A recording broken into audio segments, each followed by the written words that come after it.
Amigos, continuando aqui nas nossas normas da corregedoria, o artigo 13 diz o seguinte, ó, os estabelecimentos prisionais e outros destinados ao recolhimento de pessoas sujeitos à atividade correcional do juízo serão visitados uma vez por mês.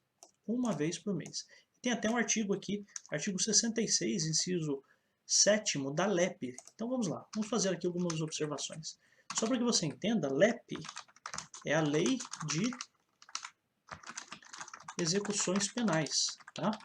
Então isso que quer dizer aqui, olha só. Então você vai ter uma vez por mês, o juiz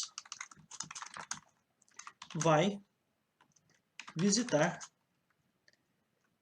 estabelecimentos prisionais e outros estabelecimentos destinados ao recolhimento de pessoas. Pode me dar um exemplo, professor? Porque assim, estabelecimento prisional eu até sei o que é. Então, por exemplo, uma prisão realmente, né? Então, uma casa de detenção, um centro de detenção provisória, ok. Mas o que é um estabelecimento destinado ao recolhimento de pessoas? Outros estabelecimentos. Como exemplo de outros estabelecimentos, você poderia falar da Fundação Casa, no estado de São Paulo. Ou antiga, hoje em dia não se chama mais, né? Que era a antiga FEBEM. Ou seja, locais em que menores infratores ficam internados, tá? Então poderia ser uma dessas possibilidades. Então o que o artigo aqui quer dizer? Que uma vez por mês é necessário que seja feita uma visita. Então serão visitados uma vez por mês. Então vamos continuar. Olha só. Realizará a visita, quem vai realizar a visita? Realizará a visita o juiz corregedor permanente ou o juiz a quem, por decisão do Corregedor Geral de Justiça, a essa atribuição for delegada. Então, olha só, quem visita? Quem faz as visitas? Em primeiro lugar, o juiz corregedor. Ou então, quem pode fazer essa visita é outro juiz que não é o corregedor permanente, mas que essa, recebeu essa atribuição do Corregedor Geral da Justiça. Tá? Então seriam essas possibilidades. Então veja só, quem faz as visitas? Em primeiro lugar, o juiz corregedor, ou então outro juiz que não é o juiz corregedor permanente, mas que recebeu essa atribuição do Corregedor Geral de Justiça. Então essa é uma informação bem importante, porque pode ser perguntado na sua prova o seguinte: cabe exclusivamente ao juiz corregedor permanente fazer a visita nos presídios? Não, está errado. Por quê? Porque pode ser que outra pessoa designada pelo corregedor geral. Então, ou o juiz a quem, por decisão do corregedor, essa atribuição for delegada. Então veja que é muito importante que isso aqui tem cheiro de questão de prova. Pode cair para você uma alternativa como essa. Cabe exclusivamente ao juiz corregedor permanente a visita aos presídios? Não, é uma mentira, é uma informação errada. Por quê? Pode ser que seja delegada a outra pessoa, a um outro juiz, essa função, tá bom? Por parte do corregedor geral. Então, beleza. Isso é importante. Olha o que diz o parágrafo 2º. A inspeção mensal, ou seja, essa visita mensal, será registrada em termo sucinto, ou seja, em resumo, será registrada resumidamente no livro de visitas e correições, podendo conter unicamente o registro da presença. Então veja só que interessante.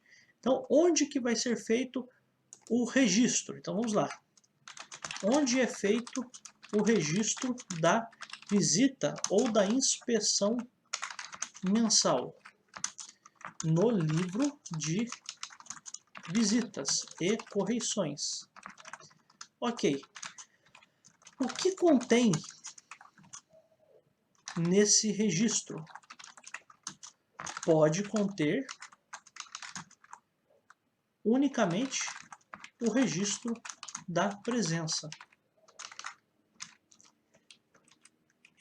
Além disso, amigos, tem uma informação importante. Sem prejuízo, ou seja, sem excluir cadastro eletrônico da inspeção perante o CNJ, Conselho Nacional de Justiça, que é um órgão do Poder Judiciário. E após sua lavratura, a lavratura desse termo, então a sua lavratura aqui quer dizer a lavratura do termo, cópia desse termo será encaminhada à autoridade administrativa da unidade prisional para arquivamento em livro de folhas soltas. Muitas informações aqui nesse artigo, né? Nesse parágrafo. Então veja só, onde é feito o registro da visita ou da inspeção? É feito nesse livro chamado Livro de Visitas e Correições. O que é que contém nesse registro? Pode conter unicamente um registro da presença. Perfeito. Outra pergunta importante. O que mais precisa? Precisa-se do cadastro eletrônico da inspeção no CNJ, Conselho Nacional de Justiça. Depois de tudo pronto, uma cópia do termo é enviada à autoridade administrativa da unidade prisional.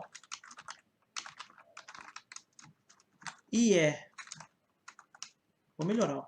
E essa cópia é guardada, arquivada em um livro de folhas soltas.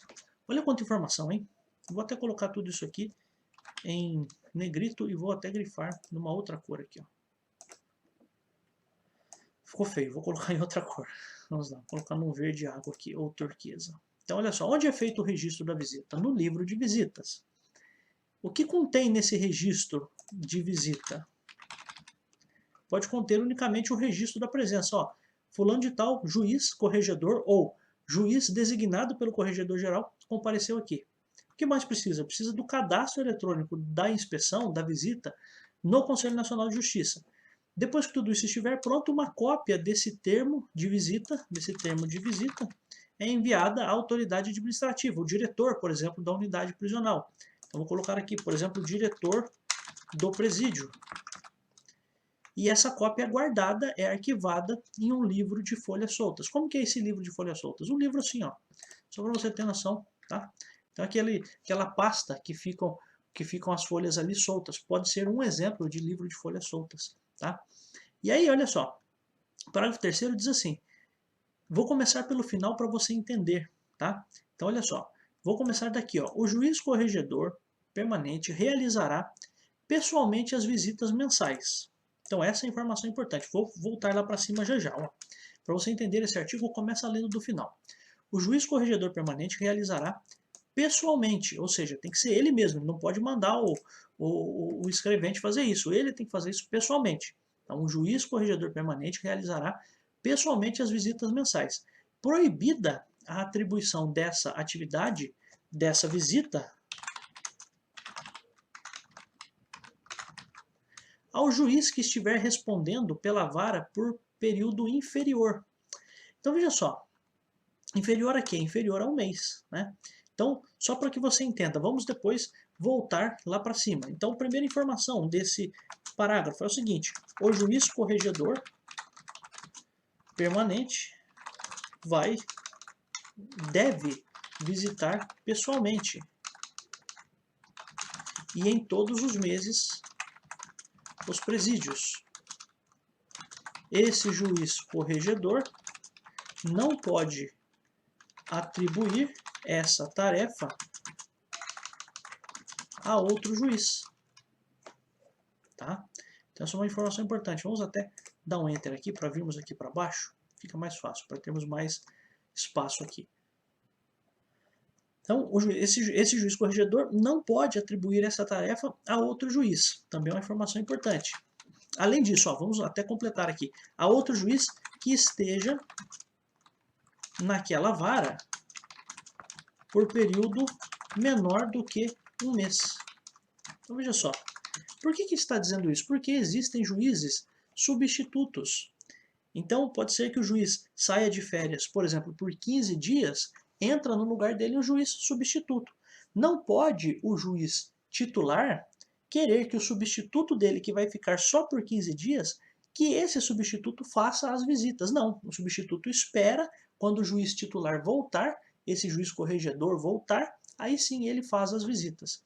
E aí outra coisa, ó, vamos agora voltar para a parte de cima do parágrafo. Diz assim, ó, ressalvado o afastamento deferido por prazo igual ou superior a 30 dias, ou motivo relevante devidamente comunicado à Corregedoria Geral de Justiça, corregedor permanente realizará pessoalmente as visitas.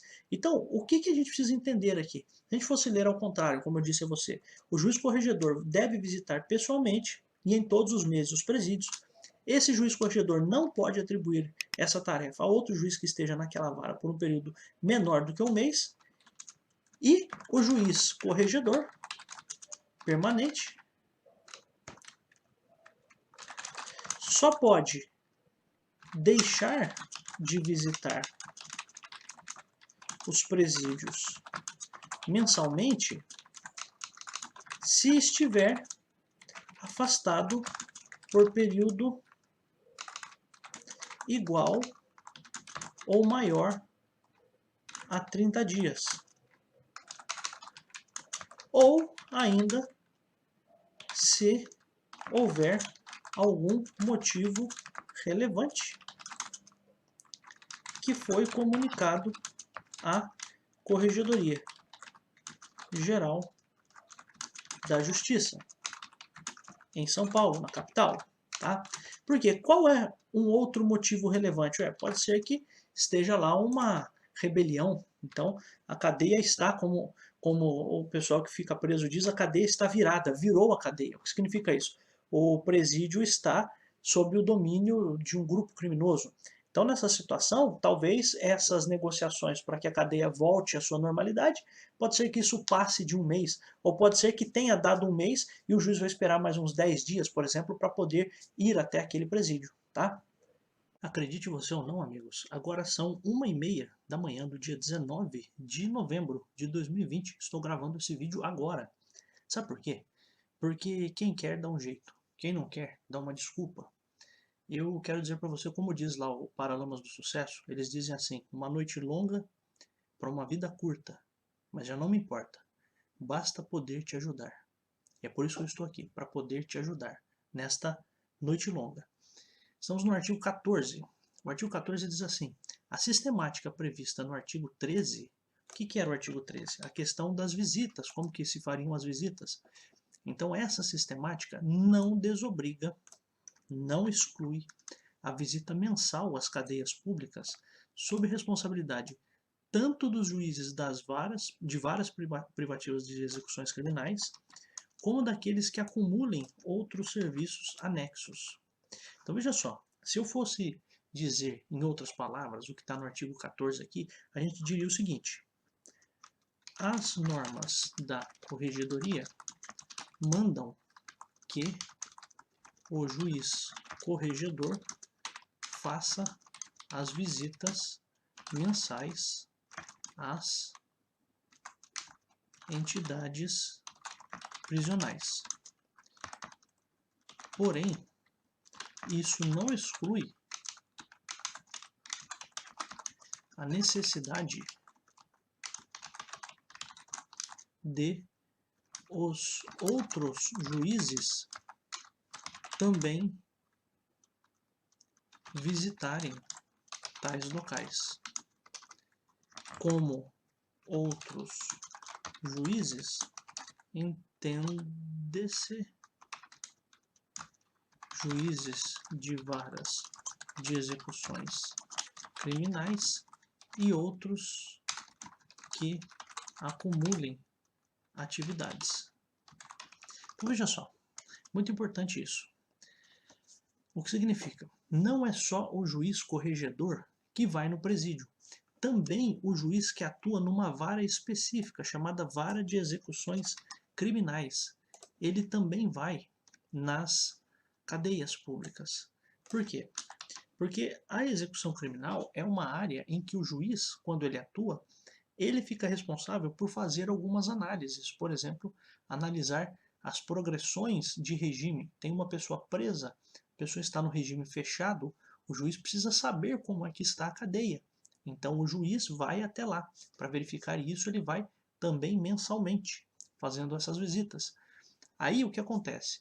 Se o juiz quer saber como é que está alguma coisa dentro da cadeia, o juiz que fica responsável pela cadeia, o juiz das execuções criminais, ele de fato faz essa inspeção mensal para verificar se porventura tem algum tipo de abuso de autoridade, para verificar se porventura tem algum preso que está precisando ser encaminhado para uma assistência médica, para a defensoria pública.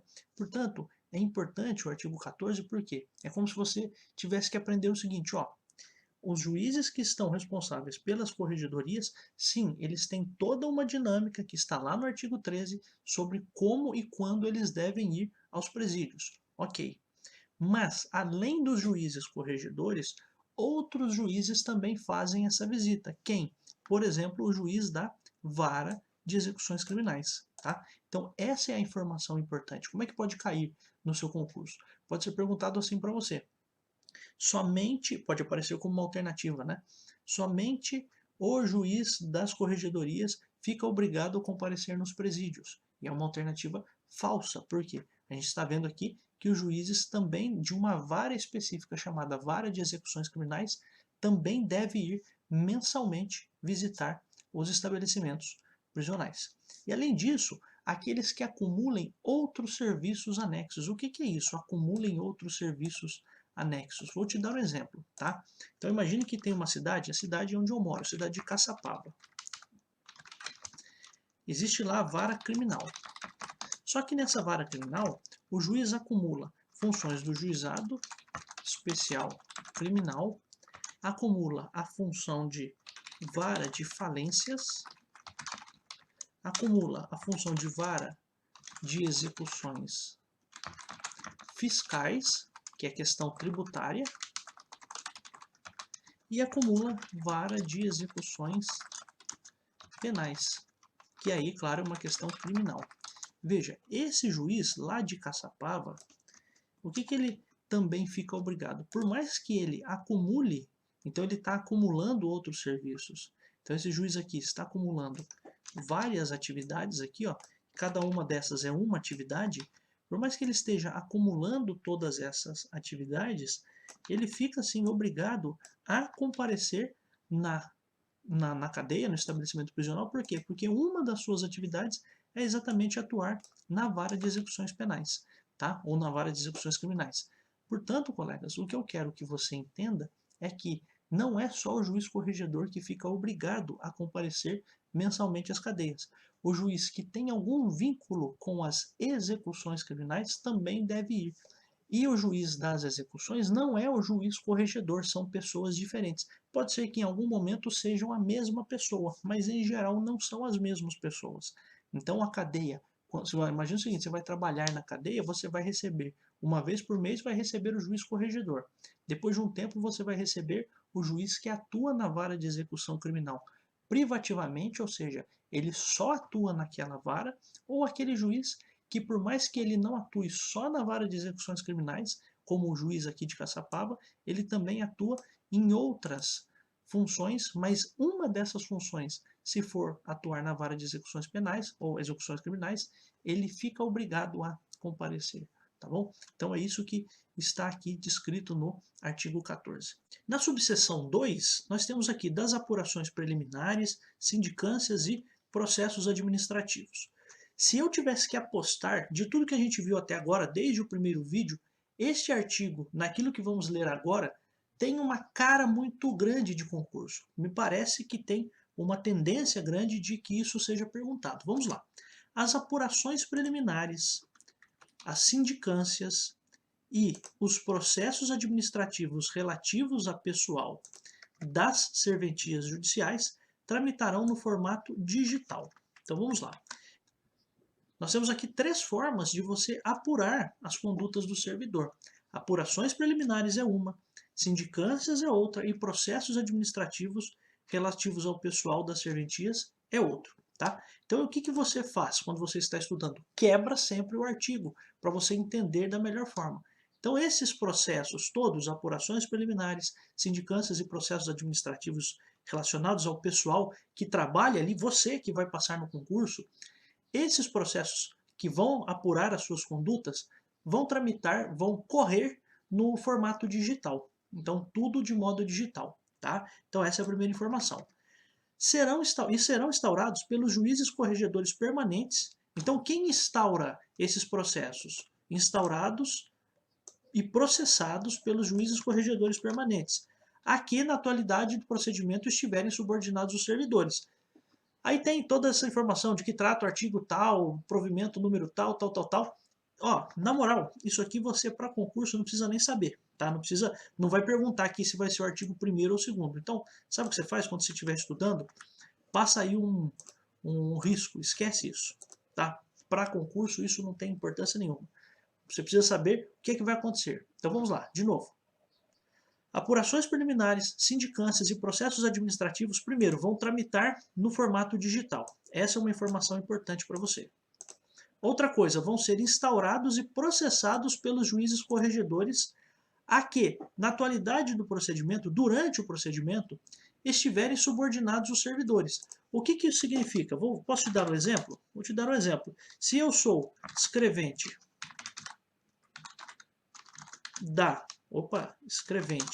da primeira vara civil de Santos, eu devo ser processado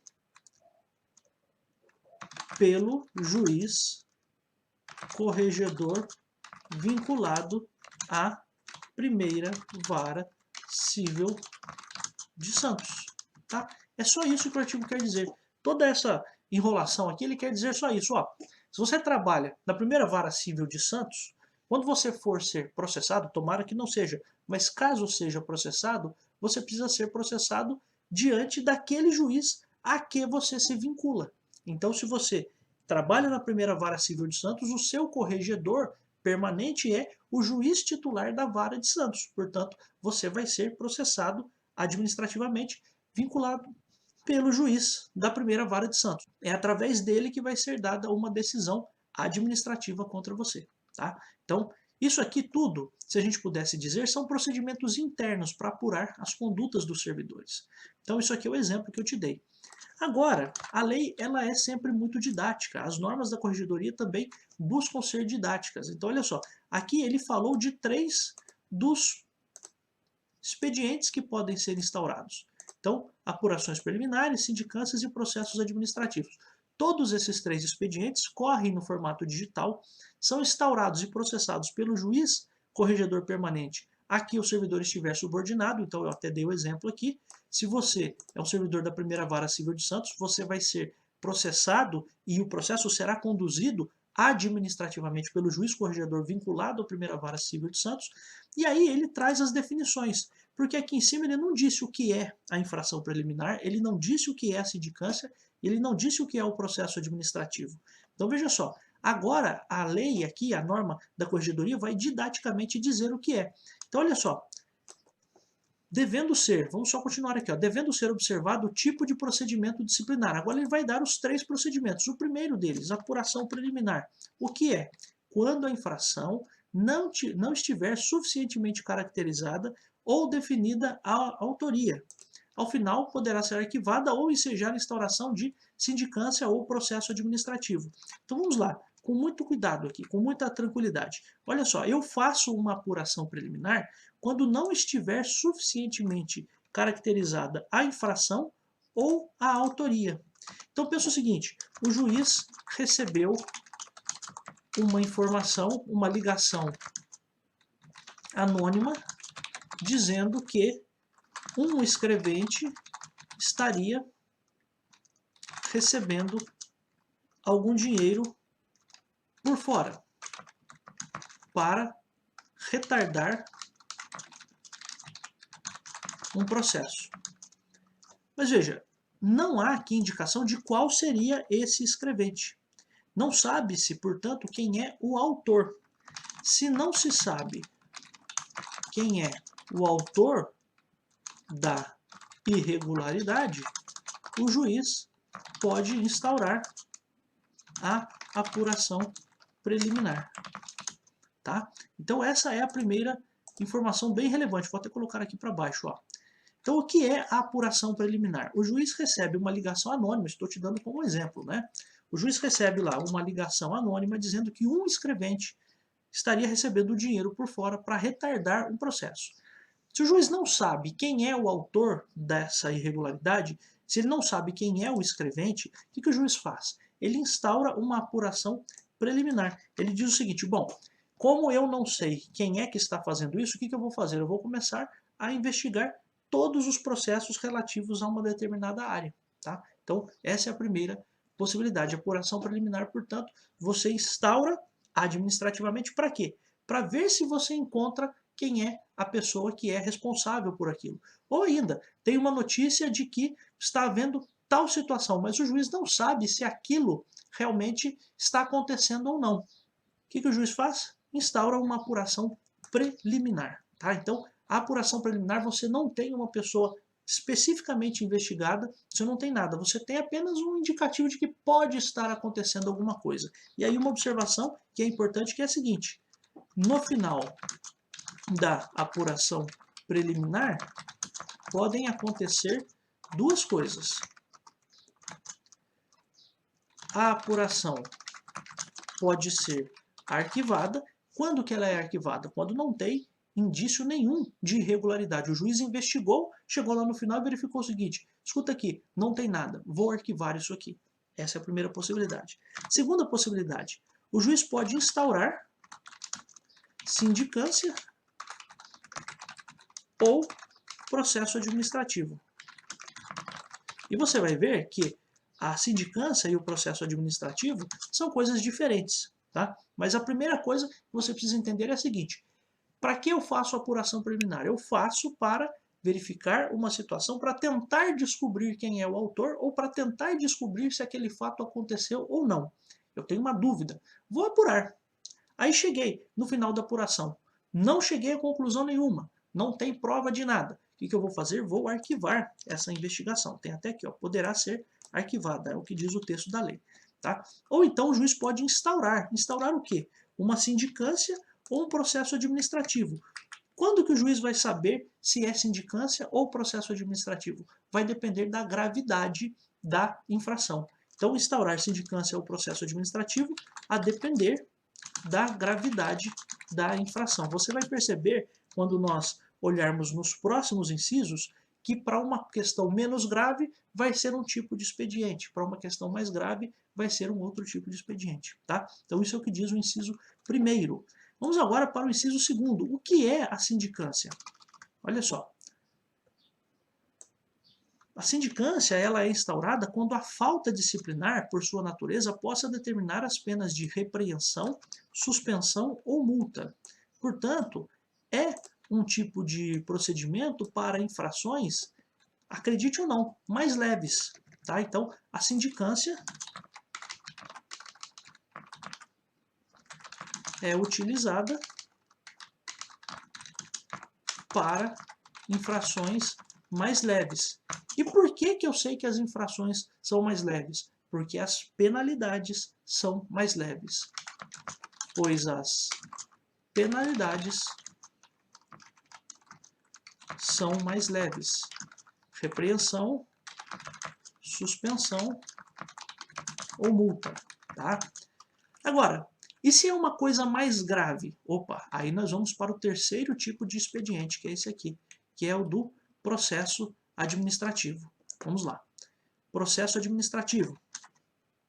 Acontece quando? Quando a falta disciplinar, por sua natureza, possa determinar as penas de demissão ou dispensa a bem do serviço público e cassação da aposentadoria. Veja, você no processo administrativo você precisa ter uma falta tão grave que essa falta vai ter como consequência ou a demissão ou dispensa, ou a demissão ou dispensa a bem do serviço público, ou a cassação da aposentadoria. Então vamos lá. O processo administrativo serve para casos de faltas mais graves, já que as punições são muito mais graves do que aquelas previstas na sindicância. Sindicância a gente acabou de ver aqui em cima. Quais são as penalidades da sindicância? Repreensão, que vai ser dada por escrito, suspensão, desconta um valorzinho lá no salário, a pessoa fica sem trabalhar e desconta o valor do salário, ou até multa, tá? Agora, no processo administrativo, não. Você tem como penas. As penas são, olha só, demissão, demissão a bem do serviço público e cassação da aposentadoria. Veja, são situações em que o servidor vai ser completamente desligado, ele vai perder o vínculo com a administração pública. Portanto, são casos de faltas mais graves, tá? Isso é muito importante. São casos de faltas muito mais graves, porque as punições são muito mais graves, tá? Então, neste vídeo, eu queria que você guardasse isso. Se eu fosse perguntar no concurso, eu pensaria simplesmente em embaralhar essas situações. Você não precisa saber com muitos detalhes qualquer outra questão que não seja essa aqui. Me parece que o importante é isso. Ó. Apuração preliminar eu faço quando eu não tenho caracterizada ainda a falta, e aí eu vou apurar para verificar se eu encontro quem é o responsável por aquilo. Então eu não tenho nem indicativo do que realmente aconteceu, eu tenho só uma notícia e eu vou investigar aquilo. Além disso, a sindicância acontece quando eu tenho uma falta menos grave e o processo administrativo eu tenho quando realmente eu tenho algo tão grave que pode ensejar, que pode ter como consequência a demissão, ou a demissão do serviço público, ou a cassação da aposentadoria. São 3 situações. Depois, no Estatuto dos Servidores, você vai verificar o que gera cada uma dessas punições. Mas o importante aqui, no primeiro momento, é que você entenda que essas 3 penalidades aqui são penalidades muito graves. Sabe por quê? Porque o servidor é desligado da administração pública. Ele deixa de receber salários, ele deixa de receber os seus vencimentos como servidor. Ele vai sair dos quadros de servidores. Ele vai ser expulso. No fim das contas é isso. Tá? Então, essa é a diferenciação que eu quero que você faça. Se for para você fazer aqui um rápido resumo, eu queria dizer para você o seguinte. Apuração preliminar não tem fato definido ou não se sabe quem praticou a falta. Sindicância apura falta leve e processo administrativo apura falta grave e pode levar ao desligamento do servidor, tá? Isso é muito importante. Para quem está estudando para concurso, você precisa sempre estudar de acordo com aquilo que eu já falei para você, os 4 M's, no mato, na moto, na moita e no motel. Então, em todo o tempo que você tiver disponível para estudar, faça isso. Já recomendei a você. Não ganho nada do YouTube para falar isso. Mas você pode, inclusive, assinar o YouTube Premium por um tempo para você baixar os vídeos aqui deste canal e ouvir esses vídeos em todos os locais por onde você estiver. Você está indo trabalhar, ouve o vídeo, ou assiste o vídeo, está andando de bicicleta, está no ônibus, no metrô, no carro, dá para fazer isso, tá? Estamos aqui no artigo 15. Na aula passada, no vídeo passado, eu tinha falado do início do artigo 15, agora nós vamos continuar. Estamos falando aqui da instauração dos procedimentos disciplinares. Já vimos as espécies de procedimentos. Então vamos lá para o parágrafo 1º. Olha só o que diz. Vamos tentar ser, como sempre fomos, fazer tudo com calma, fazer tudo de modo objetivo, mas com calma, tá? Então, olha só. Os procedimentos disciplinares previstos nos incisos 1, 2 e 3, quais são esses procedimentos dos incisos 1, 2 e 3? Já sabemos, apurações preliminares, sindicâncias e processos administrativos. Então, os procedimentos previstos nos incisos 1, 2 e 3, estamos falando disso aqui, tá? Esses procedimentos serão instaurados por portaria. Então, qual é a peça inaugural? Como é que você inicia qualquer desses 3 procedimentos aqui? Por uma portaria. E aí tem algumas informações. Vamos lá. Dispensado o registro em livro, portanto, você sabe que, ou você vai saber, na verdade, pelas normas da corregedoria, que muitas coisas precisam ser registradas no livro. A portaria vai ser dispensado esse registro, vai ter dispensado esse registro. Então vamos lá. Esses procedimentos serão instaurados por portaria, dispensado o registro em livro, e o que vai ter nessa portaria? Isso é o mais importante, tá? Então vamos lá. Com a descrição dos fatos e a identificação do servidor. Então, eu posso até pegar isso aqui, colegas, ó, e vou fazer assim, ó, vou copiar, vou recortar aqui e vou dizer aqui o que é que tem a portaria. Então, a portaria tem descrição dos fatos. Então, o que aconteceu? A pessoa está sendo acusada por quê? E quem é o servidor? Identificação do servidor. Que identificação é essa? Nome completo, matrícula, cargo e posto de trabalho. Então, não precisa fazer o registro em livro.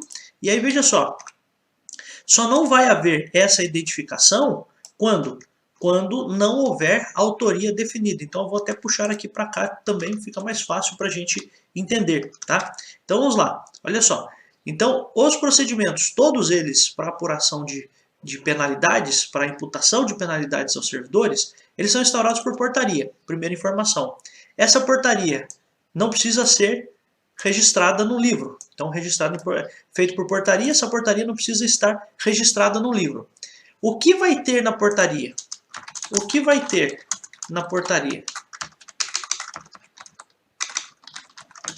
Descrição dos fatos, identificação do servidor. E uma última observação, não vai ser possível indicar o servidor quando não houver indicação da autoria. É óbvio, né? Estou investigando um servidor que fez tal coisa. Quem é o servidor? Não sei. Então eu vou começar uma investigação e é claro, se eu não sei, eu não tenho como colocar o nome do servidor. Me parece óbvio, mas é importante que isso seja dito. Então, exceto nas apurações preliminares em que não houver autoria definida. Em todos os outros procedimentos, seja na sindicância ou nos processos administrativos, em que você já tem a autoria definida, é claro que você vai precisar ter o nome do servidor. Não se esqueça de que nas apurações preliminares, o que vai ser feito é uma busca para que se tente chegar ao autor. Nas sindicâncias e nos processos administrativos, você já sabe quem é o autor. Então, se você já sabe quem é o autor, é claro que você vai colocar o nome do servidor. Então, a observação aqui, e o que pode ser perguntado em prova é, exceto nas apurações preliminares em que não houver autoria definida. Por quê? Qual é a informação importante? Ó, observação. Existem 3 tipos de procedimentos para imputação de pena ao servidor. Já sabemos quais são, certo? Sabemos que são a apuração preliminar, a sindicância e o processo administrativo, certo? Somente na apuração preliminar é que é possível, esse aqui é possível, ficou feio, hein? Somente na apuração preliminar é possível que não exista o nome do autor dos fatos. O que é o nome do autor dos fatos? O nome do servidor acusado pelo ilícito, certo? Portanto, somente na apuração preliminar é que pode não estar o nome do servidor. Quando? Quando que não vai estar? Quando não houver a indicação de quem foi esse servidor. Às vezes pode haver uma denúncia assim, alguém na segunda vara criminal de São José dos Campos está fazendo tal coisa. Então o que o juiz vai fazer é apurar sem colocar o nome do servidor. Já na sindicância e no processo administrativo, isso nunca vai acontecer. Eu vou colocar porque eu preciso que você entenda isso. Na sindicância e no processo administrativo, sempre deverá constar o nome do servidor. Compreende onde eu quero chegar? Na sindicância e no processo administrativo, sempre vai precisar constar o nome do servidor, porque você já sabe quem é o servidor que está sendo acusado de alguma coisa, tá bom? E aí outra informação é que está dispensado o registro no livro, tá? Então essa é uma informação importante. Amigos, agora parágrafo 2º do artigo 15, ó. Parágrafo 2º diz assim: instaurado o procedimento, o juiz corregedor permanente determinará o encaminhamento do ofício de comunicação ao distribuidor. Vamos parar por aqui. Então vamos lá. Primeira informação. Quando for instaurado o procedimento, o juiz corregedor permanente determinará o encaminhamento do ofício de comunicação ao distribuidor. Então veja só. Posso traduzir aqui para você? Vamos fazer assim. Quando o procedimento for instaurado, o cartório distribuidor receberá essa informação. Tá? O que é o cartório distribuidor? É um local dentro do fórum, vou até fazer tudo em itálico aqui, tá? O que é o cartório distribuidor? O cartório distribuidor é um local dentro do fórum em que você vai conseguir consultar todos os processos que uma pessoa tem correndo contra ela naquela comarca. Então você vai lá na cidade de Jundiaí, você vai do fórum e procura lá o cartório distribuidor. Lá no cartório distribuidor vão estar todas as informações de todas as pessoas que estão sendo processadas lá na cidade de Jundiaí. Portanto, você tem essa informação no cartório distribuidor. Ah, mas e se é um servidor? Também o servidor, se estiver sendo processado, essa informação vai constar lá no cartório distribuidor. Todo servidor que estiver sendo processado, em regra, o seu nome vai estar lá no cartório distribuidor. Qualquer pessoa pode pesquisar isso. A pessoa pode chegar lá no cartório distribuidor e querer saber o seguinte. Escuta aqui, o João da Silva, que é servidor da primeira vara de tal lugar, ele é uma pessoa, um servidor que está sendo processado administrativamente? Existe alguma sindicância ou algum processo administrativo contra ele? E isso é uma informação pública, tá? Então, é um ponto importante. A gente vai ver mais adiante uma situação em que há sigilo, mas, em regra, as informações todas são públicas e isso pode ser consultado por qualquer pessoa, isso estará lá no cartório distribuidor. Então, aqui, instaurado o procedimento, o juiz vai encaminhar o ofício ao distribuidor aqui significa cartório distribuidor. É que, por vezes, a norma da corregedoria é feita para que pessoas que já estão lá dentro entendam o que está sendo dito. Então, distribuidor aqui significa cartório distribuidor, que é um local dentro do fórum em que você vai verificar todos os processos que existem contra alguém. Então, primeira coisa, instaurou o procedimento, o juiz corregedor manda um ofício para o cartório distribuidor. Mas vamos continuar as informações.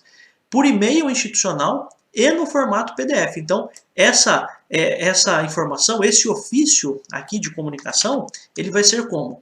Por e-mail institucional e no formato PDF. Tá? Com as seguintes informações: dados de qualificação do servidor, que é o mesmo que está lá na portaria, com mais coisas, ó, nome completo, número de inscrição do CPF, endereço residencial domiciliar, inclusive CEP, e classe processual de acordo com o procedimento instaurado. Então vamos lá. Vamos fazer aqui também a tradução.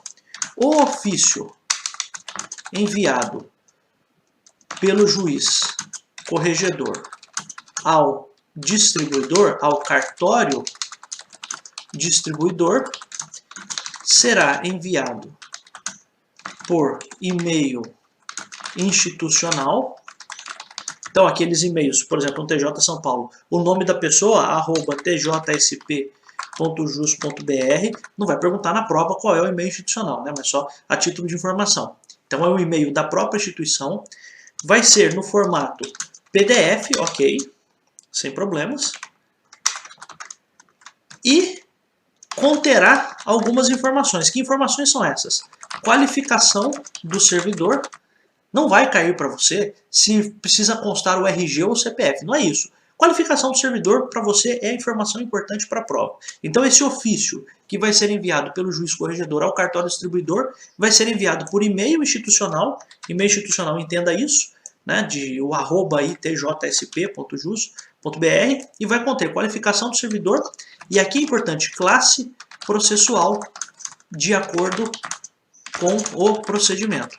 O que é essa classe processual? Se aquilo que está sendo investigado é uma sindicância ou processo administrativo, tá? Então, é basicamente isso. Classe processual é o tipo de processo, tá? Que a pessoa está respondendo, se é uma sindicância ou processo administrativo, tudo bem? Então esse é um ponto também bastante importante. Você precisa saber, porque o que pode ser perguntado aqui? Ah, para onde vai ser mandado o ofício? Opa, o ofício, essa comunicação do juiz é mandada para o cartório distribuidor. Beleza, primeira informação. Segunda informação, como que eu mando esse ofício? Por e-mail institucional e no formato PDF. Perfeito, matamos. E o que vai ter nesse ofício? Vai ter as informações de quem está sendo processado, então qual é o servidor, a qualificação dele, onde ele trabalha, RG não, né? CPF, endereço residencial, etc., inclusive CEP, perfeito. E além disso, a indicação de qual é o processo que ele está respondendo. Sabe quando a polícia, dá um exemplo, né? Sabe quando a polícia para um cara e pergunta assim, você está respondendo pelo quê? Daí o cara fala assim, eu estou respondendo aí um 180, estou respondendo aí um 57. São tipos de crime, né? Então, 180 é receptação, 157 é o crime de roubo. Então, a pessoa sabe pelo que ela está respondendo. A pessoa sabe qual é o tipo de processo que tem contra ela. O servidor é a mesma coisa. Então o servidor, se você puxar lá uma informação, lá no cartório distribuidor, se qualquer pessoa do povo puxar lá, se o fulano de tal está sendo processado, vai constar que ele está sendo processado e vai constar, com todas as aspas, qual é a bronca dele, qual é o problema que ele está tendo, qual é o problema pelo qual ele está passando. Se ele está respondendo a uma sindicância, que é uma coisa mais leve, ou se ele está respondendo a um processo administrativo, que são situações em que a pena vai ser muito maior, tá bom? Então isso é importante. A gente ainda vai avançar para o parágrafo 3º e para o parágrafo 4º, olha só, vamos lá. O parágrafo 3º diz assim, recebido o ofício, então chegou lá no cartório distribuidor, o distribuidor providenciará o cadastro no sistema informatizado com distribuição por direcionamento, cabendo à unidade judicial inserir no processo digital a portaria devidamente instruída. Então aqui a informação é relativamente simples. Chegou no distribuidor, o que ele vai fazer? Ele vai fazer o cadastro, tá?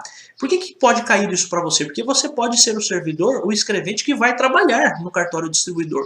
No cartório distribuidor também trabalham escreventes. Então chegou lá o ofício, claro, vai ser, não vai ser físico, né? Vai ser, em geral vai ser feito por e-mail. Mas chegou o ofício, o que o servidor vai fazer? Ele vai fazer o cadastro no sistema informatizado com distribuição por direcionamento. Então o que ele vai fazer? Ele vai levar esse ofício, vai colocar esse ofício numa plataforma eletrônica própria, certo? De processos disciplinares ou na plataforma de sindicâncias, por exemplo, cabendo à unidade judicial, onde o servidor está servindo, cabendo à unidade judicial, inserir no processo digital a portaria devidamente instruída. Então, o local onde o servidor estiver trabalhando é que vai mandar para o cartório distribuidor essa informação da portaria. Não há muitas dificuldades com relação a isso. Chegou no distribuidor, o distribuidor faz o cadastro e depois a unidade judicial. Unidade judicial aqui, entenda, onde o servidor está trabalhando. Então o servidor é o servidor da 5ª Vara Civil de Taubaté. Então vai ser a 5ª Vara Civil que vai inserir nesse processo digital a portaria, tá? Então veja só, é importante porque lá no distribuidor vai chegar somente o ofício enviado pelo juiz. Vou até colocar aqui. Chegará no distribuidor apenas o ofício enviado pelo juiz. O ofício com qualificação do servidor e classe processual. Então, se é uma sindicância ou se é um processo disciplinar mesmo, né? Então, um processo administrativo. Depois, a vara, e aqui a lei chama de unidade judicial, enviará a portaria, tá? Então, essa é a informação importante aqui para você, tá? Aí tem uma informação também bem relevante, ó. Continuando o artigo, eu quebrei o artigo como sempre tenho feito, né? Então, olha só. Em razão da natureza da ação, o que é isso? Em razão da natureza da ação? É como se eu dissesse assim, ó. A depender do tipo de acusação contra o servidor, a anotação de segredo de justiça será gerada automaticamente pelo sistema informatizado. Então veja só. A depender do tipo de acusação, aquele processo vai correr em segredo de justiça. Falei para você que a regra é de que as informações sejam públicas, mas pode haver situação em que a pessoa está sendo acusada de algo tão grave, mas tão grave, que o que vai acontecer vai se gerar automaticamente o segredo. Então pense o seguinte, você vai estudar ainda, caso não tenha estudado, por exemplo, os crimes contra a administração pública. Você precisa se recordar de uma coisa. Qualquer coisa que o servidor faça, como servidor, então pensa você como escrevente. Você foi lá e levou para sua casa um computador da repartição pública, que não era seu. Você foi lá e pegou para você o computador, levou para sua casa. Aquilo vai ter uma consequência administrativamente. Você vai responder a um processo disciplinar por ter feito aquilo. Você pode, inclusive, ser demitido a bem do serviço público. Você sofrerá um processo disciplinar. Mas veja só, isso também é um crime. Por quê? Quando você leva alguma coisa da repartição que não é sua, você leva alguma coisa para sua casa da própria repartição, então você levou o computador do fórum para sua casa, por exemplo, você estará cometendo um crime. O crime de peculato, está lá no artigo 312 do Código Penal. Por que estou falando tudo isso? Porque a depender do tipo de acusação, além de o servidor responder perante o próprio tribunal, como um processo disciplinar, responde na condição de servidor, ele vai responder também a um processo criminal. Se a acusação contra o servidor for tão grave, que possa inclusive ser caracterizada como um crime, em geral, isso vai correr em segredo de justiça. Tá? Então, o que o final aqui desse parágrafo quer dizer é isso, ó. A depender do tipo de problema, a depender do tipo de acusação contra o servidor, vai ser gerado automaticamente o segredo de justiça. O que significa que se eu consultar lá no cartório distribuidor, se eu for até o cartório distribuidor, eu não vou ficar sabendo qual é o processo que o servidor está respondendo. Tá bom? Então, isso é importante. Ó. Vou fazer aqui uma tradução disso. Se a acusação for muito grave, o processo receberá automaticamente a indicação de segredo de justiça. Tá? Então essa é a informação importante aqui para você. Nos procedimentos disciplinares decorrentes de reclamação apresentada fisicamente, então vamos lá. O que é reclamação apresentada fisicamente? Então, uma reclamação protocolada no papel. Tá? No papel. Após a instauração e distribuição do procedimento, a unidade de tramitação digitalizará e juntará as peças devidamente categorizadas no sistema informatizado, concedendo-se prazo de 45 dias para sua retirada pelo reclamante, sob pena de inutilização, vedado, proibido o peticionamento eletrônico inicial. Vamos lá, vamos por partes aqui. Então, nos procedimentos feitos fisicamente, então procedimentos disciplinares decorrentes de uma reclamação apresentada fisicamente. Professor, mas por que fisicamente? E que reclamação é essa? Ora, qualquer servidor pode ser objeto de representação por parte de pessoas do povo. Então pensa o seguinte, você vai no fórum, eu como cidadão comum, imagine que eu vou no fórum e sou maltratado lá. É claro que eu posso fazer uma reclamação por papel, tá? Então eu posso reclamar, se eu sou um cidadão e eu pago impostos e pago o salário indiretamente, né, de todos os servidores, o que vai acontecer? Eu tenho direito de exigir que o serviço público seja bom, que eu seja bem atendido, que eu seja tratado com educação, com urbanidade. Então, isso é importante. Se for feita uma reclamação fisicamente e se for iniciado um processo a partir de uma reclamação protocolada no papel, após a instauração do procedimento e após a distribuição do procedimento, a unidade de tramitação vai digitalizar e vai juntar as peças devidamente categorizadas no sistema informatizado. Então vamos lá, vamos fazer por partes aqui. Então, fez uma reclamação no papel. A unidade de tramitação aqui é o local onde o servidor será processado, tá? Então, a unidade de tramitação é o local onde o servidor será processado. A unidade de tramitação vai digitalizar e vai juntar as peças devidamente categorizadas no sistema informatizado. Quero chamar a sua atenção aqui, o que é esse categorizar? Quando você vai colocar no sistema as peças, você vai ter uma possibilidade de colocar assim, representação por particular. Então, isso vai ser o primeiro documento. Depois você pode colocar, por exemplo, a portaria.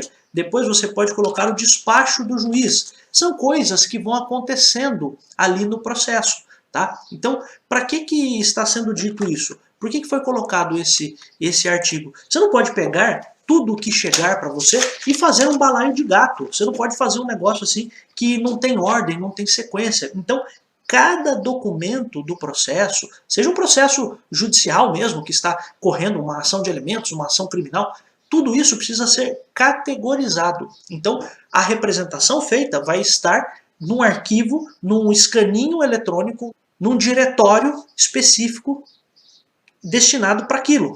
A portaria vai estar num outro local. Foi feito um procedimento, uma reclamação física, apresentada fisicamente, o que vai ser feito? Vai ser digitalizado aquilo, certo? Então digitalizará, certo? Vai ser digitalizado aquilo e vai ser devidamente categorizado. O que significa que você, como servidor, não pode pegar tudo que está no papel e digitalizar num arquivo só. O que você vai ter que fazer? Ó, essa primeira página aqui vai para o escaninho da representação. Essa outra página aqui eu vou colocar como portaria. Essa outra página aqui eu vou colocar como despacho. E assim por diante. Tá? É a única coisa que é importante você saber aqui. E olha só, não foi feito pelo particular, não foi feito fisicamente.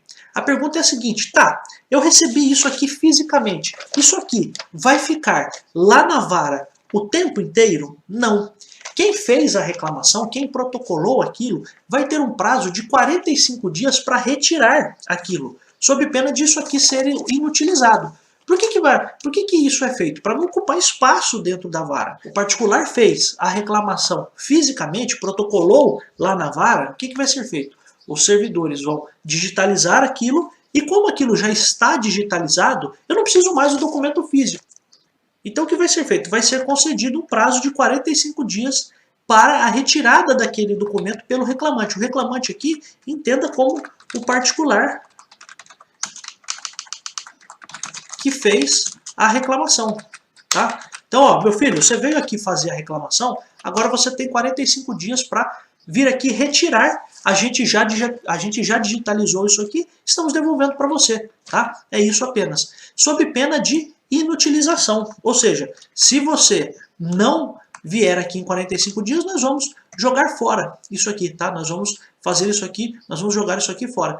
Vedado o peticionamento eletrônico inicial. Sabe o que isso significa? Que o particular, quando for fazer a reclamação, ele sempre tem que fazer por meio físico.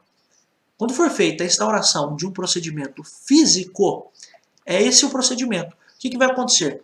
A unidade, o local em que o servidor está trabalhando, vai digitalizar aquilo, vai separar isso, vai categorizar isso, vai dizer, ó, essa folha aqui serve para tal coisa, essa folha aqui vai para esse arquivo, essa folha aqui vai para esse arquivo. Vai ser aberto o prazo de 45 dias, recomendo que você guarde esse prazo, porque prazos sempre podem ser objeto de pergunta. Prazo de 45 dias para quê? Para que o reclamante retire aquilo. É como se o cartório dissesse, ó, meu filho, eu já digitalizei, vem aqui pegar o seu documento. E se não vier pegar, nós vamos inutilizar, nós vamos realmente jogar fora isso, nós vamos passar na máquina de papel, tá? E aí não é permitido o peticionamento eletrônico inicial, o que significa que o particular ele precisa fazer isso fisicamente, tá? Vamos para o parágrafo 5º para a gente encerrar esse artigo 15 aqui, olha só. Vamos até passar aqui para baixo, ó. O Corregedor-Geral de Justiça, então estamos falando do Corregedor-Geral de Justiça, ele pode fazer algumas coisas. Ele pode avocar o procedimento disciplinar em qualquer fase. Vamos por partes. O que é avocar? Avocar é chamar. Então, veja só, o que isso significa? O corregedor pode, posso usar o português bem fácil aqui para você, pode pegar para si o processo disciplinar para que ele mesmo analise. Veja só, ele pode pegar para si, com todas as aspas, por favor, claro, estamos aqui num curso em que muitas pessoas não são do direito. Então acho importante eu fazer aqui com um português até mais acessível, embora juridicamente, se você fosse mostrar isso aqui para um advogado, pegar para si, né, ele pode pegar para si ou ele pode tomar para si o processo disciplinar, tá? Como se fosse dele, para que ele mesmo faça a análise, para que ele mesmo analise. Ok, além disso, ele pode instaurar o procedimento originariamente. Então, olha só, ele pode instaurar o corregedor, vamos até colocar aqui, ó, vou até colocar em amarelo qual é a tradução disso, tá? Então, o corregedor pode pegar para si, pode tomar para si um processo disciplinar, vou até colocar aqui, que está sob os cuidados do juiz corregedor. Você entendeu agora? Eu acho que fica até mais fácil para você. Então, vou te dar um exemplo. O corregedor pode avocar um processo que está na primeira vara de Cunha, por exemplo, uma cidade pequenininha, interior de São Paulo. Mas qual é o interesse dele? Então ele vai precisar justificar o porquê que ele está fazendo isso, mas ele pode. Então, em vez de o juiz corregedor de Cunha julgar aquele caso, o corregedor diz o seguinte, ó, juizão, não fique com esse processo, manda aqui para mim que eu vou julgar isso. Tá? Outra coisa, o corregedor pode instaurar originariamente, a pedido ou de ofício, esse procedimento. Então, é como se eu dissesse assim, o corregedor pode, ele mesmo, iniciar um processo disciplinar. Pensa o seguinte, vou te dar um exemplo. Corregedor, vou digitar aqui um exemplo. Imagine que o corregedor fica sabendo que em Taubaté, na segunda vara civil, o servidor fulano está fazendo X coisa. Ele mesmo, corregedor, pode, sem precisar falar com o juiz da segunda vara civil, que é o juiz corregedor, e pode já instaurar um processo administrativo contra o servidor fulano. Compreende? Então essa é uma informação importante. Vou colocar aqui em negrito e em amarelo. Então o corregedor pode ele mesmo iniciar um processo disciplinar. Então imagine que o corregedor fica sabendo que em Taubaté, na segunda vara civil, o servidor fulano está fazendo tal coisa. Quem que é o juiz corregedor daquele cara da segunda vara civil? O próprio juiz da segunda vara civil. Mas o corregedor, sabendo disso, ele já pode dizer o seguinte, ó, não vou nem mandar para o juiz. Eu mesmo vou apurar essa situação. Tá? Então essa é a informação. Além disso, o corregedor pode também designar um juiz. Então, antes disso, ó, ele pode fazer isso a pedido ou de ofício. Então, alguém pode... Então, só uma observação aqui. A pedido, alguém mandou para ele, certo? Mandou para ele uma informação e pediu apuração.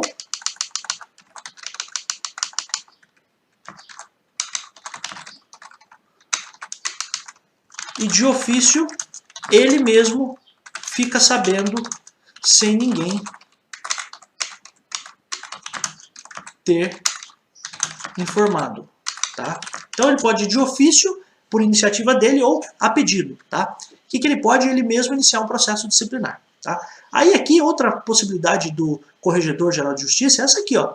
Ele pode designar um juiz corregedor processante para todos os atos e atribuir serviços auxiliares à unidade diversa daquela que estiver vinculado ao servidor. Veja só, nós estamos falando aqui de uma possibilidade, o parágrafo inteiro está falando de uma possibilidade de o corregedor avocar, de ele chamar para si esse processo. E quando ele chama, pode ser que ele mesmo queira ver o processo inteiro, ou pode ser que ele designe um juiz corregedor processante. Ele pega aquilo, ele avoca aquele processo disciplinar e sabe o que ele faz? Ele diz o seguinte, ó, vou designar aqui um outro juiz para ver esse processo. Tá? Então essa é a tradução desse final aqui do parágrafo. Então ele pode designar um juiz corregedor para todos os atos pertinentes. Então vamos lá, vamos quebrar aqui também. Ó. Então o corregedor pode analisar o processo disciplinar que ele avocou.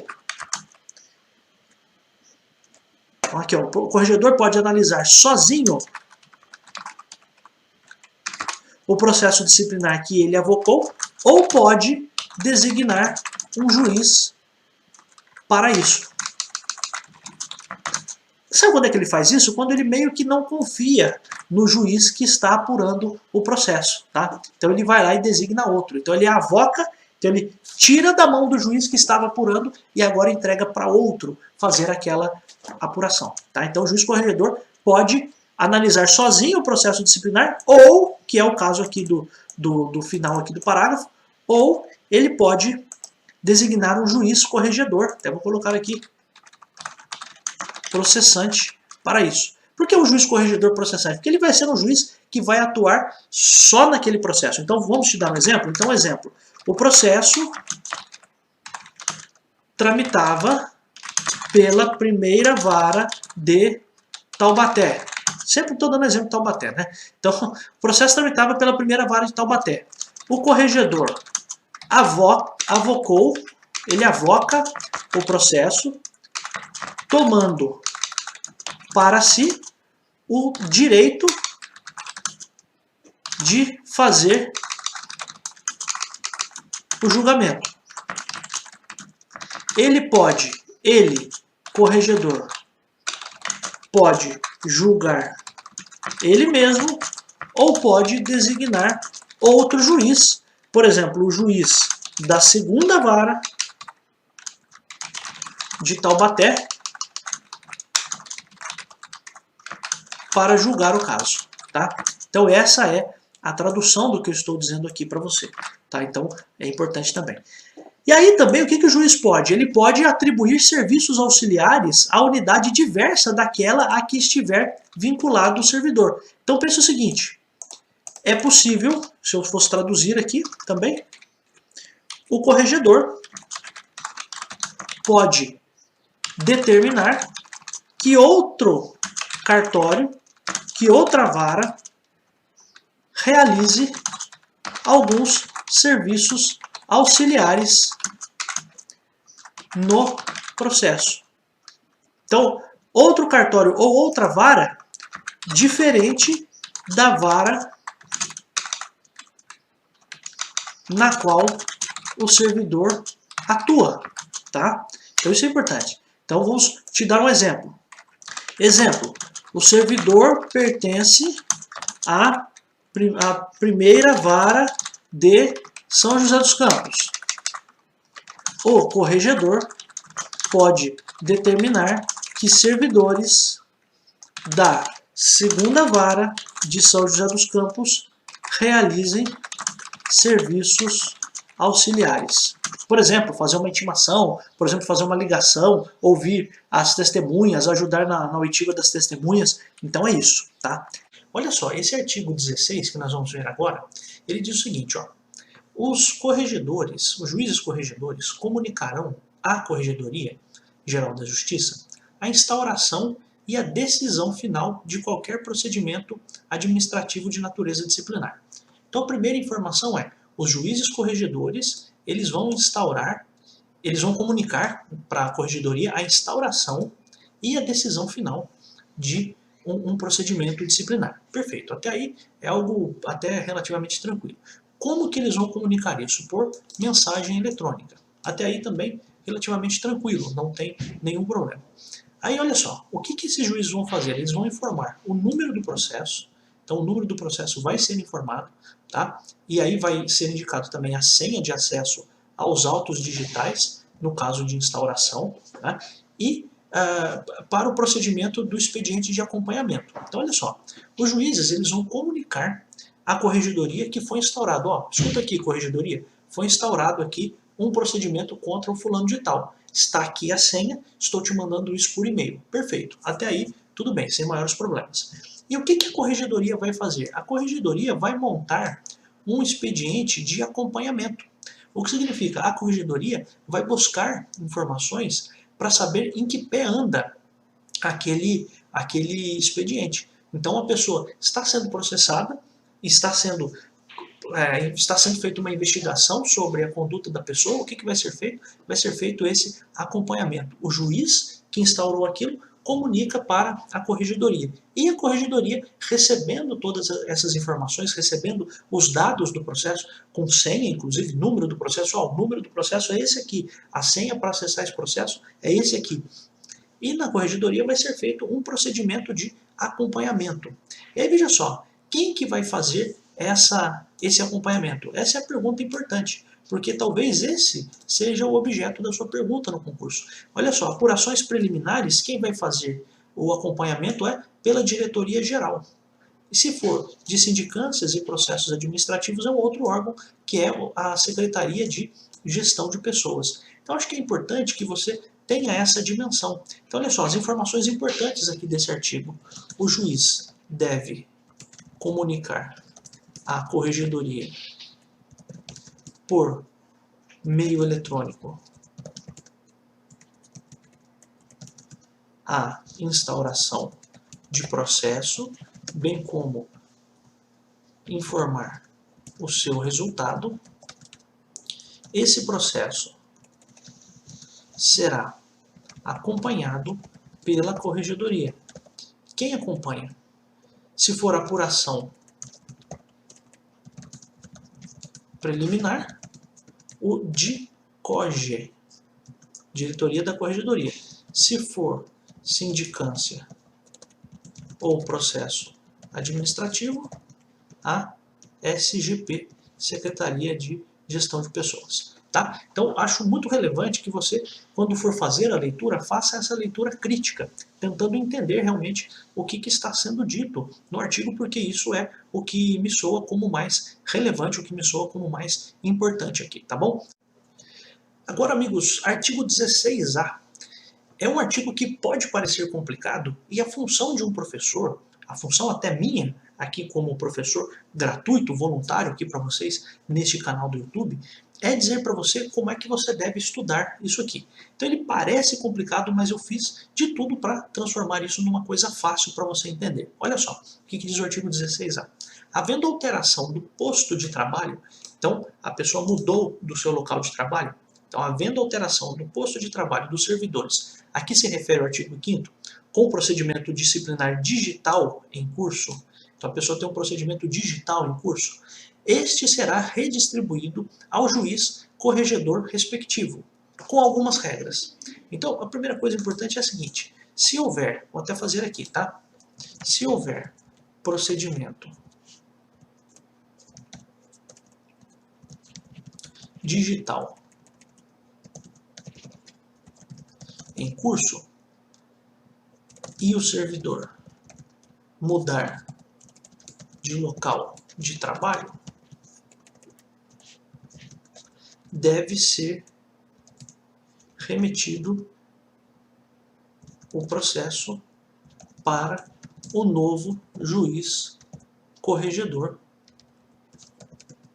a quem o servidor se vincula ou se vincular no novo local de trabalho. Tá? Então, dando exemplo, servidor era de Taubaté e mudou para Campinas. O processo digital será enviado para o juiz corregedor de Campinas. Tá? Então, acho que é importante a gente colocar assim. E aí tem algumas regras. Então, isso aqui, claro, sempre coloco em amarelo aqui, como se fosse o meu comentário, a minha, entre aspas, tradução do que eu estou dizendo aqui no artigo. Tá? Só que aí tem algumas regras. E as regras são bem estranhas. Por quê? Porque é difícil você entender essas regras se você não for buscar em outras normas o que realmente essas regras querem dizer. Então, olha só, diz aqui o seguinte: observadas as seguintes regras. Inciso 1º. Se o novo posto de trabalho corresponder a uma das unidades de que trata o artigo tal, tarará, tarará, tarará, os procedimentos disciplinares serão encaminhados ao distribuidor em fila própria para envio à unidade de destino, etc. e tal. Então vamos lá. Ele quer dar aqui, o artigo, duas condições. Então, veja só, a gente está falando da transferência de um servidor. O inciso 1º, ele vai falar da transferência do servidor para um lugar. O inciso 2º vai colocar a transferência do servidor para outro lugar. Então, o que eu quero que você entenda antes de você decorar qualquer coisa? Qual é o ponto importante para você entender, para você passar na prova? É o seguinte, ó. Se o servidor for transferido para juízes corregedores, o procedimento vai ser esse aqui. Vão ser encaminhados os autos ao distribuidor em fila própria para o envio à unidade de destino utilizando a funcionalidade da redistribuição. Então veja só, qual é a informação depois de toda essa loucura que a gente tem aqui? Isso aqui, por exemplo, que eu estou colocando em verde ou azul, sei lá como é que você chama isso aqui, isso aqui é o que está aqui, ó. Esses artigos, incisos aqui, isso aqui é isso aqui, tá? Eu só coloquei, só para você ter uma noção, isso aqui que está em verde, aqui é exatamente isso aqui, tá? Então, o que eu quero fazer? Eu quero traduzir para você o que está escrito. Então, o que eu quero dizer é o seguinte, ó. Se o novo posto de trabalho for nesses lugares aqui que estão em azul, e todos eles têm uma característica, são para juízes corregedores, o feito vai ser redistribuído, preservando o número do processo. Então, o que eu quero fazer aqui? Eu quero traduzir isso aqui para você. Então, veja que em todos os incisos aqui tem uma informação de que são juízes corregedores. Então, o que eu quero fazer aqui? Tradução do inciso 1º. Se o servidor for transferido para um local em que trabalhará com juízes corregedores, o procedimento será o de, agora eu vou até pegar aqui o restante. Encaminhar ao distribuidor em fila própria, eu vou até separar aqui para você entender, ó. Será o de encaminhar ao distribuidor em fila própria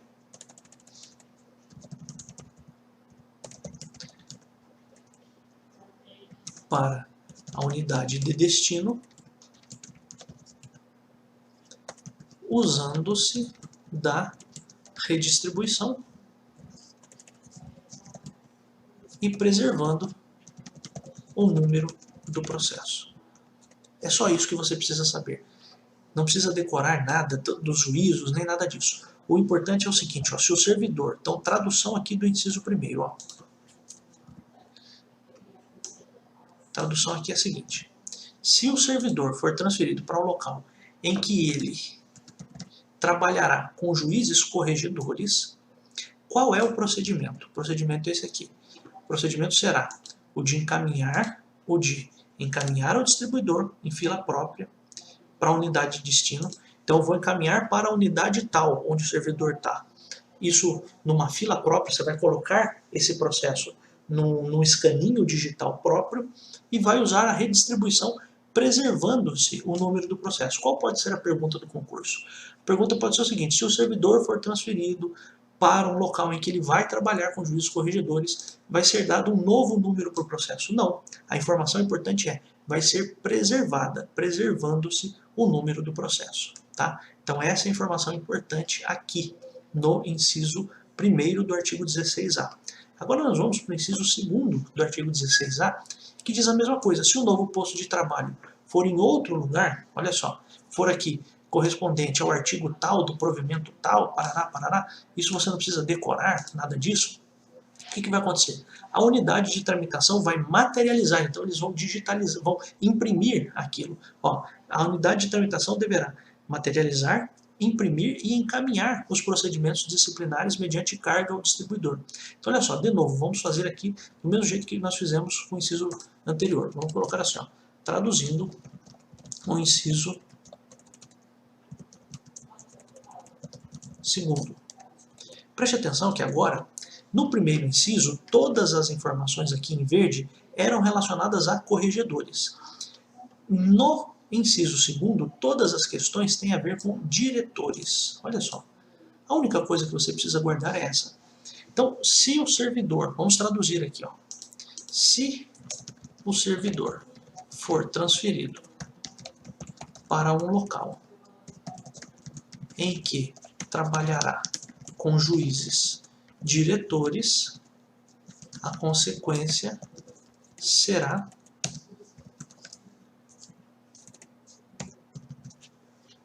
essa aqui que eu disse para vocês, ó, que está até indicada aqui, ó.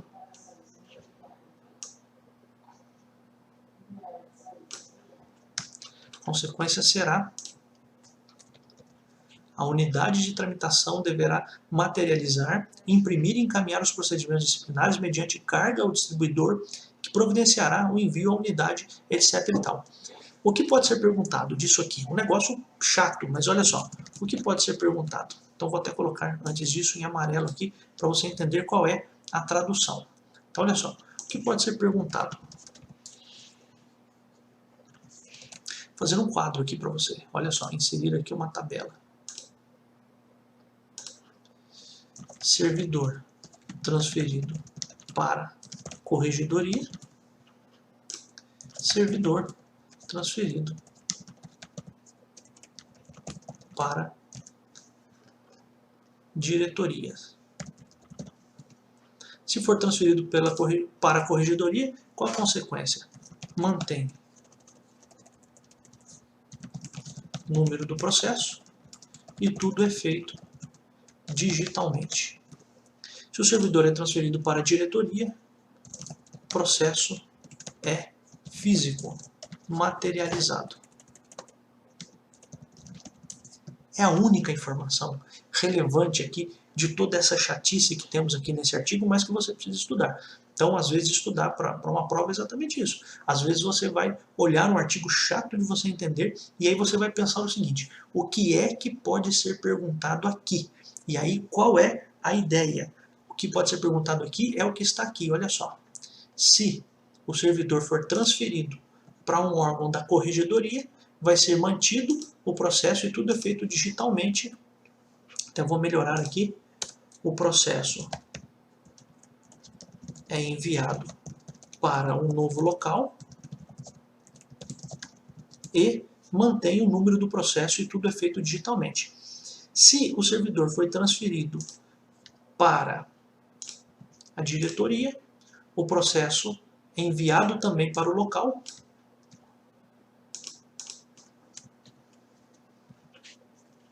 mas por meio físico. O processo físico é materializado, tá bom?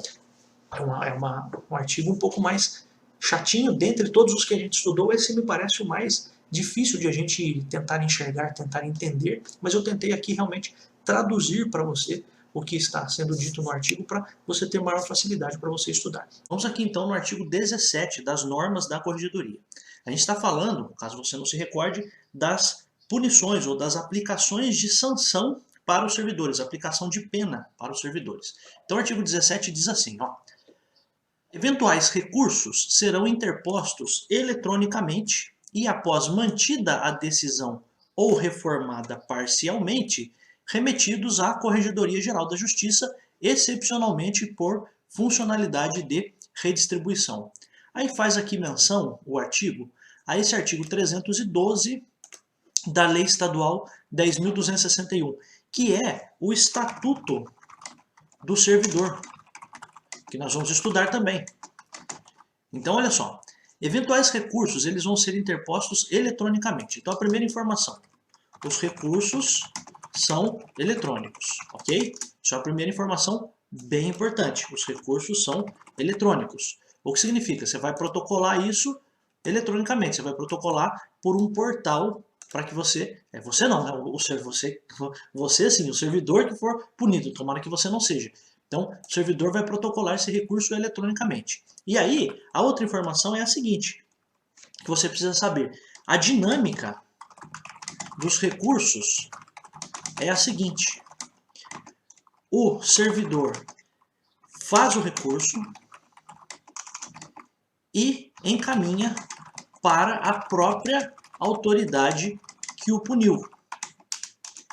Esta autoridade pode mudar a sua decisão e pode mudar totalmente ou parcialmente a decisão.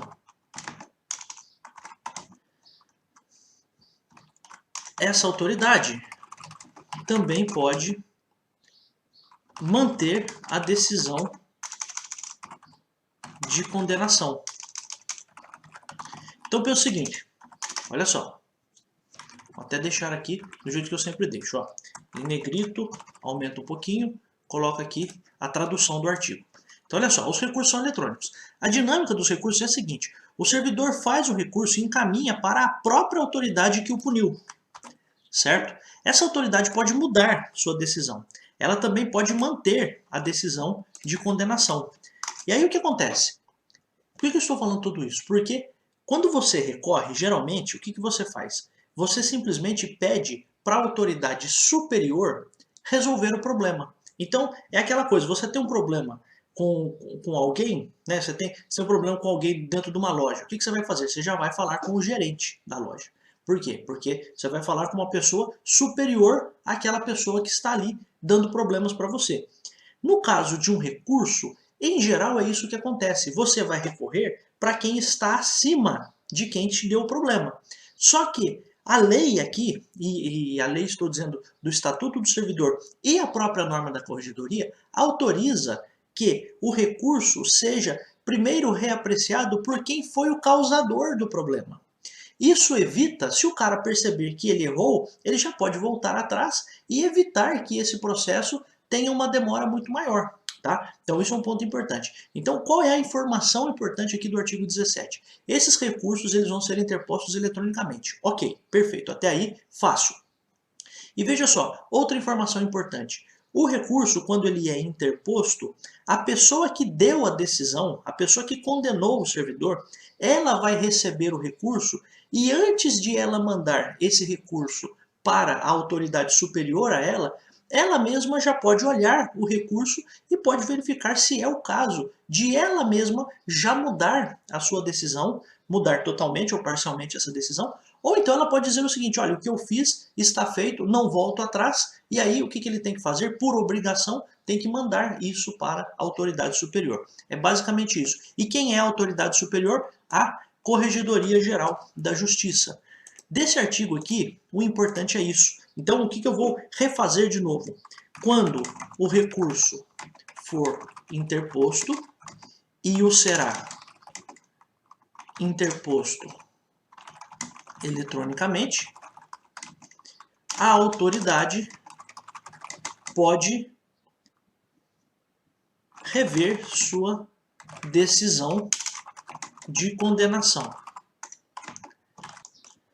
Depois disso, os autos são enviados para a corregedoria, tá? Então essa é a informação importante aqui. Excepcional aqui do artigo diz excepcionalmente por funcionalidade de redistribuição. Então, o que isso quer dizer? Que quando o recurso chegar na corregedoria, ele vai ser redistribuído, ele vai ter um novo número, tá? Então, excepcionalmente é isso que vai acontecer. Isso não é importante, me parece, para um concurso, o que é mais importante aqui são essas duas coisas. Primeiro, que ele vai ser interposto eletronicamente, porque isso é importante, então não é no papel, é sempre eletronicamente. E qual é a dinâmica? A dinâmica é a de que a autoridade que deu a decisão pode refazer aquela decisão. Eu até coloquei aqui o trecho do Estatuto do Servidor. Olha só, o trecho do Estatuto do Servidor diz assim, ó, caberá recurso por uma única vez da decisão que aplicar penalidade. o recurso será apresentado à autoridade que aplicou a pena. Então, o recurso é apresentado para essa autoridade que deu a pena, que aplicou a pena. Tá? E aí, olha só, que terá o prazo de 10 dias, essa autoridade vai ter o prazo de 10 dias para motivadamente, ou seja, justificando, para manter sua decisão ou reformá-la. Reformar a decisão é alterar a decisão, tá? Inclusive, aqui tem a expressão reformada. Quando você tem essa expressão reformar ou reformada, né, a decisão, isso significa o quê? Que essa decisão vai ser mudada, tá? Então, reformar, só uma observação, reformar uma decisão é mudá-la, tá? Então, é um nome juridiquês aí, que é importante você também saber, tá? Então, reformar uma decisão é mudá-la, tá? Fazer esse adendo aí, essa observação. Aí, isso é o que diz lá o 312, que está sendo dito aqui, ó, da lei estadual tal. Esse 312 é esse aqui que nós estamos vendo, ó. Só estou fazendo como uma citação para você entender que, neste caso, o recurso é apresentado para a autoridade que aplicou a pena, e essa autoridade vai ter um prazo de 10 dias para, motivadamente, ou seja, justificando, ele vai dizer por que ele vai manter a decisão que ele deu ou por que ele vai mudar essa decisão, por que ele vai reformar essa decisão. E aí o parágrafo 4º ainda diz o seguinte, ó, desse artigo 312, lá do Estatuto do Servidor, ele diz assim, mantida a decisão ou reformada parcialmente, será imediatamente encaminhada a reexame pelo superior hierárquico. No caso do TJ de São Paulo, os autos vão para a corregedoria, como eu acabei de dizer para você, tá? Isso é importante. A autoridade superior aqui é a corregedoria, tá? Então, o Estatuto do Servidor é para todos os funcionários do Legislativo, do Executivo, do Judiciário, mas, claro, quando você tem as normas da corregedoria, você usa esse estatuto e depois você tem as normas da corregedoria para adaptar, para adequar aquilo que está dito na própria lei, tá bom? No próprio Estatuto do Servidor. Então essa é uma informação importante. Além disso, para nós finalizarmos aqui o artigo 17, ele diz assim, ó, parágrafo único. Nos casos de proposta de demissão ou dispensa a bem do serviço público ou cassação de aposentadoria, os autos serão sempre redistribuídos à Corregedoria Geral para apreciação, independentemente da não interposição de recurso. Então, olha só, qual é a ideia? Antes de qualquer coisa, quando o caso for muito grave, os autos vão para a Corregedoria, mesmo que o servidor não tenha feito o seu recurso. E veja só, às vezes, eu a título de experiência, né, eu sou procurador de um município, e o que acontece? Eu sou responsável também pela sindicância de alguns servidores, e na verdade dos servidores em geral, né? E eu percebo que às vezes o servidor, ele, não no meu caso, né, mas às vezes o servidor, em algumas administrações, em alguns entes públicos, ele não recorre. Ou o servidor está em depressão, ele está sendo processado administrativamente, o cara entra num parafuso, entra em depressão, às vezes mora sozinho, às vezes não tem ninguém. E o que acontece? Ele se esqueceu de recorrer, ele não recorre. Ah, mas é a vida dele. Mas isso acontece, infelizmente isso acontece. Então, por cautela, mesmo que o servidor não tenha feito o recurso, se houver uma penalidade para desligar essa pessoa, para romper o vínculo dessa pessoa com a administração, por cautela, as normas da Corregedoria recomendam que esse processo vá para a Corregedoria Geral. Então, olha só, olha o que diz o artigo. Está passando um avião aqui, não sei se você está ouvindo, né? Está passando um avião aqui, mas eu acho que não vai nos atrapalhar, não. Então, olha só, nos casos de proposta de demissão ou dispensa, então esse é o primeiro caso, demissão ou dispensa. O outro caso, demissão ou dispensa a bem do serviço público ou cassação de aposentadoria. Então são três hipóteses, hipótese 1, hipótese 2 e hipótese 3. Estou pegando o artigo e dissecando o artigo como eu sempre faço. Então nos casos de proposta de demissão ou dispensa, ou demissão ou dispensa a bem do serviço público, que é uma coisa ainda muito mais grave. Ou cassação de aposentadoria, que é a situação que o cara vai deixar de ser aposentado, vai cortar a aposentadoria dele, porque descobriu que quando ele trabalhava ele fez uma coisa muito grave.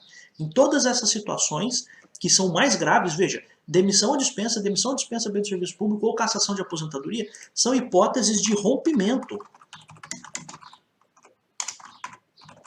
total do vínculo. Né? Você entende isso, né? Então são hipóteses de rasgar, de romper totalmente o vínculo que o servidor tinha com a administração pública.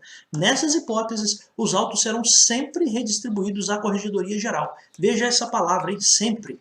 Difícil ter no concurso a expressão sempre. E quando tem, você precisa se recordar quando ela cai. Então, neste caso, sempre que houver uma proposta de romper o vínculo, os autos são mandados para a Corregedoria. Veja só, por que eu estou dizendo sempre nessa situação?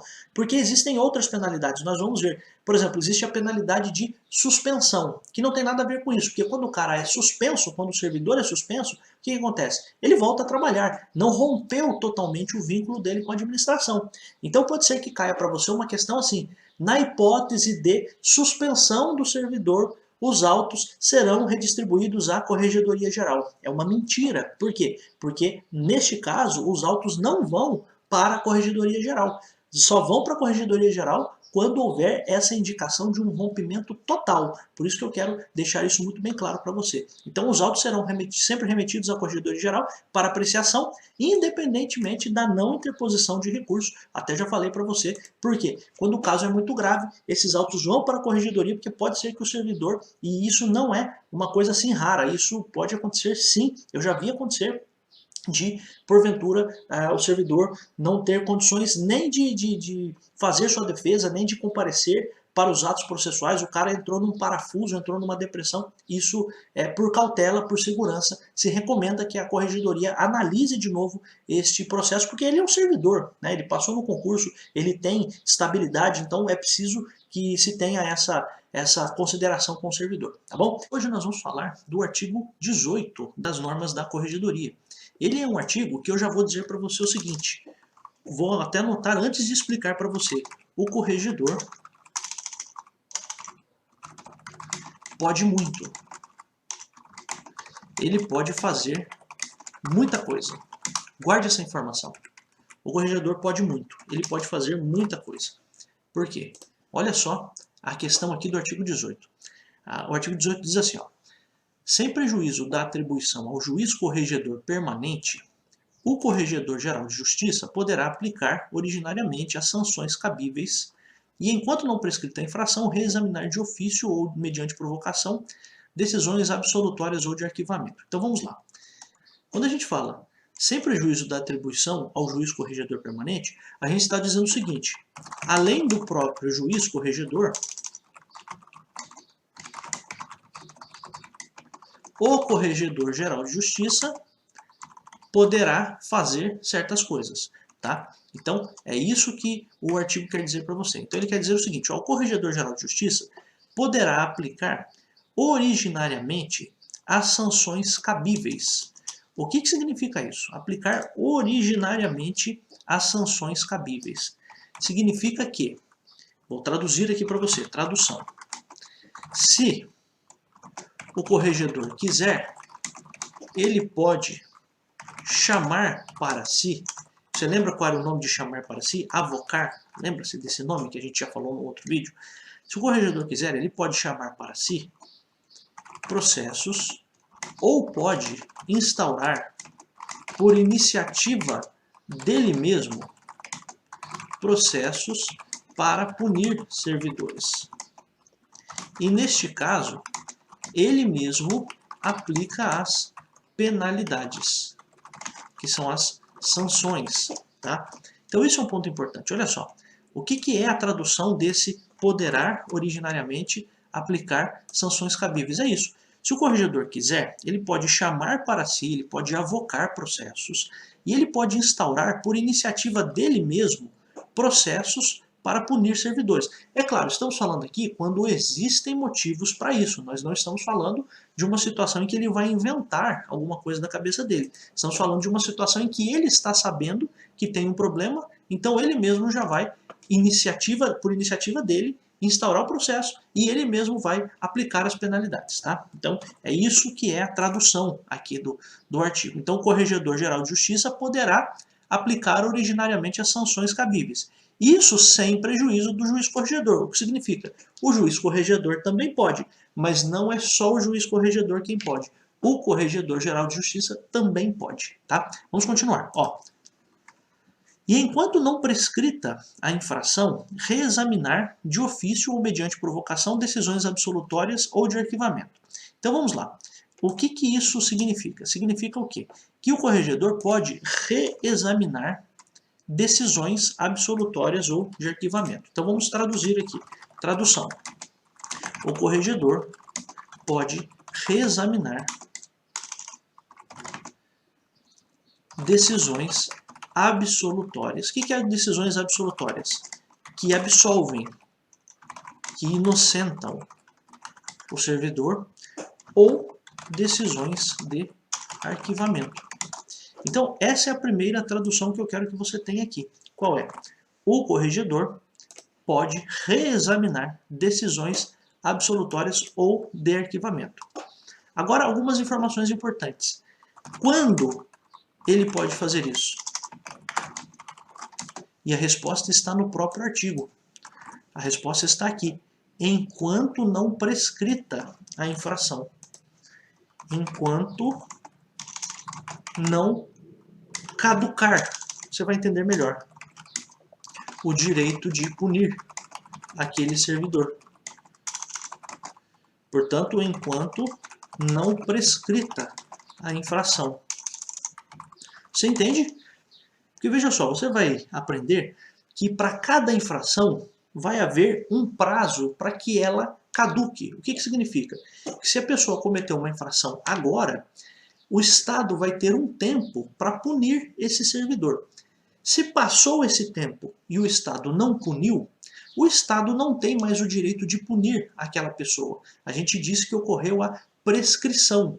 Prescrição nada mais é do que aquilo que a gente ouve no dia a dia, de caducar. Você já deve ter ouvido isso. Eu estou devendo, tenho uma dívida e depois de 5 anos caduca a dívida, ou tem uma anotação no Serasa e depois de 5 anos caduca essa anotação no Serasa, essa restrição no Serasa. É mais ou menos isso.